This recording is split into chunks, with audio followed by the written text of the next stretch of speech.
Hey everyone! Are you aiming to land a job in top product-based companies like Google, Microsoft, Amazon, or Adobe?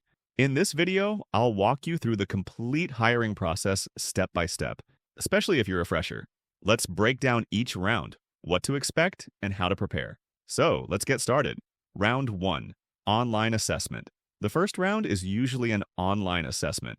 It includes 2 to 3 coding problems based on data structures and algorithms. You'll get 60 to 90 minutes to solve them on platforms like HackerRank or CodeSignal. Sometimes they also add a few MCQs on DBMS, OS, or OOPs.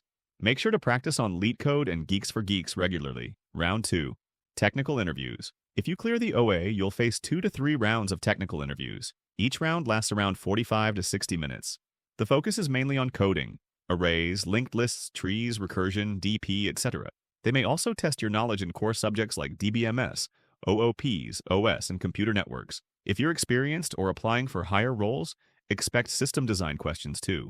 Round 3. Bar Raiser/Hiring Manager.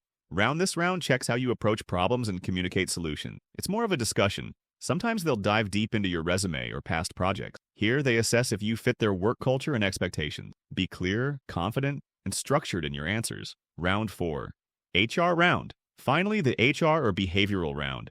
It's about your personality, goals, and how you handle real-life scenarios. You might get questions like, tell me about yourself. Why do you want to join us? Tell me a time you handled a conflict. They might also discuss salary and notice period. So that's a complete breakdown of how product-based companies hire freshers. If you want a video on how to prepare for each round or a detailed roadmap, comment below. And if you found this helpful, don't forget to like, subscribe, and share it with your friends.